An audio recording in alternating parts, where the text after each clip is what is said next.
Que según ellos es la participación, ¿no? O sea, le denominan como eso mi participación por estar en el tal partido y como está en el poder mi partido, pues me da tanto de dinero, ¿no? Y lo mismo pasó en Chamula, creo también, que son como 7,000 pesos que le dan a cada persona votante.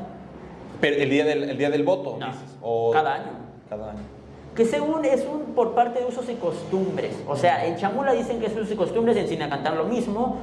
Y se me hace interesante esto de los usos y costumbres porque cae como en un vacío. Qué valioso lo que estás diciendo. O sea, Qué usos y valioso. costumbres es como el que puede que sea un acuerdo de asamblea de una tarde y van a decir que es usos y costumbres y que siempre ha sido así, cuando en realidad fue uno que promovió y como había una mayoría, dijeron pues lo hagamos así, aunque nuestras calles ya se estén cayendo a pedazos y se esté volviendo en terracería como estábamos a inicios del siglo pasado. Claro. Porque 7,000 o 8,000 pesos o el dinero que sea. Creo que son como 6